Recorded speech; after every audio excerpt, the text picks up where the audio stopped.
सोलापूर महानगरपालिकेच्या निवडणुकीच्या पार्श्वभूमीवर प्रभाग क्रमांक 18 मधील इंदिरानगर परिसरात शिवसेना शिंदे गटाच्या वतीने भव्य कॉर्नर सभेचे आयोजन करण्यात आले होते।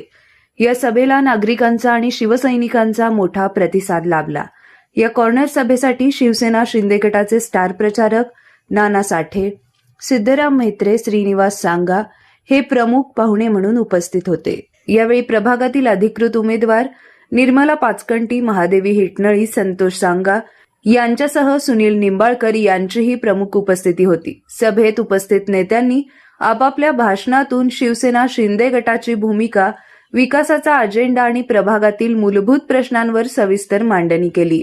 केंद्र आणि राज्य शासनाच्या विविध विकास कामांची माहिती देत येत्या काळात इंदिरानगर परिसराचा सर्वांगीण विकास करण्यात येईल असा विश्वास नागरिकांना देण्यात आलाय।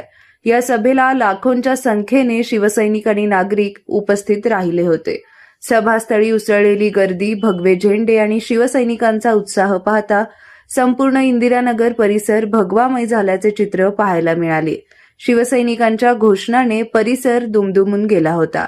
या कॉर्नर सभेमुळे प्रभाग क्रमांक 18 मध्ये शिवसेना शिंदे गटाची ताकद अधिकच मजबूत झाल्याचे दिसून येत असून येणाऱ्या निवडणुकीत याचा मोठा फायदा होईल असा विश्वास यावेळी व्यक्त करण्यात आलाय। सगळ्यांनी जोरात आवाज दिला पाहिजे। जय महाराष्ट्र, जय भवानी, याला काय तर आवाज म्हणतात।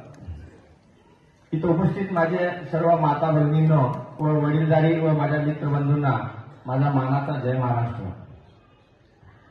आज या ठिकाणी आपण निवडणुकीच्या माध्यमातून शिवसेनेचे चारही उमेदवार यांच्या प्रचारासाठी व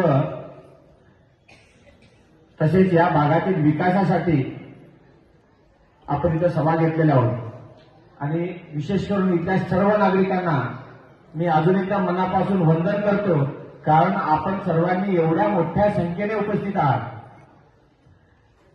आणि हा खरंच कौतुकाची गोष्ट आहे।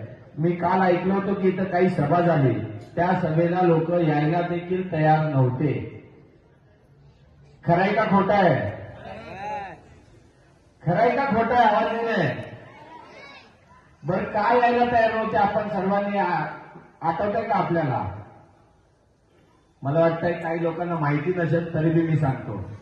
ज्या भारतीय जनता पार्टीला आपण सर्वांनी मागील अनेक वर्षापासून निवडून देतो, ज्या भारतीय जनता पार्टीवर प्रत्येक नागरिकाचा श्रद्धा व विश्वास होता, गडी काका, शिलाई कामगार असं करून आपल्या लेकरांना मोठं केलं, अनेकांना उच्च पदावर बसवलं, अशा लोकांना अजून येणाऱ्या पिढीला नवीन रोजीरोटी भेटावं, कुठं बाहेर जाऊ नये अशा उद्देशानं शासनानं एशियाटिक पार्क असा योजना दिला होता। जवळजवळ तो 300 करोडचा प्रोजेक्ट होता। त्या 300 करोडच्या प्रोजेक्टसाठी आपले स्थानिक अनेक व्यापारी, कारखानदार, कारण त्यांचं नाव आपल्यासारख्या कामगारांसोबत जुळलेलं आहे, सकाळी उठल्यापासून ते संध्याकाळपर्यंत ते एमआयडीसीतच दिवस काढतात। अशा चांगल्या विचारांचे व्यापाऱ्यांचं अनेकांना रोडावर आणलं, आयुष्य उद्ध्वस्त केलं। अशा उमेदवाराला भारतीय जनता पार्टीने तिकीट दिलं, हे कितपत योग्य आहे? योग्य आहे का असं करणं?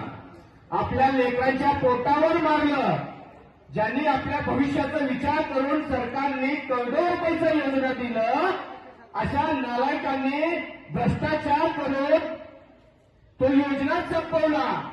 ज्या सोलापूरला मिल कामगार आणि चादरीचे कामगार, टावेल उत्पन्नाचा शहर म्हणून ओळखला जातो, या सोलापूरला आजच्या जगात वळण भेटली, अशा टेक्सटाईल इंडस्ट्री हे लोक संपवण्याचं कारस्थान केलं।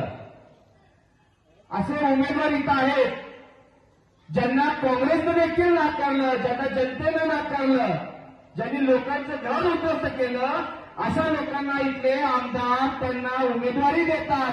अरे तुम्हाला लाज कशी वाटत नाही? ज्या पूर्व भागाच्या जीवावर सोलापूरचं नाव अख्ख्या जगापर्यंत नेलं, इथल्या सर्व कामगारांनी आपल्या देशाच्या प्रगतीसाठी, सोलापूरच्या प्रगतीसाठी अहोरात्र काम केलं आणि आपल्या भावी पिढीसाठी त्यांना रोजीरोटी भेटावं, बाहेरगावी जाऊ नये. आणि अनेक लोक आपले अशिक्षित आहेत, कारण इथली स्थानिक परिस्थिती अशी आहे. अशा परिस्थिती असताना आपल्या लोकांचं जीवन संपवणाऱ्या लोकांना जर तुम्ही उमेदवारी देता, ह्याच्यापेक्षा खालच्या पातळीची तुमची विचारसरणी आहे. ही लाज वाटली पाहिजे. त्यांनी तुम्हाला उमेदवारी दिली.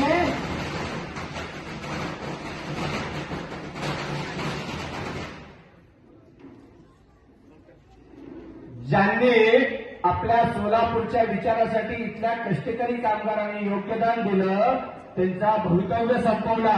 तुम्ही असल्या उमेदवाराला निवडून देणार आहात का? मी तर एमआयडीसीचा कामगार आहे. आमचे वडील मी एमआयडीसीचे कामगार आहेत. मी तर असल्या लोकांना कधीच जवळ करणार नाही. इथल्या सर्व नागरिकांनी विचार करावा.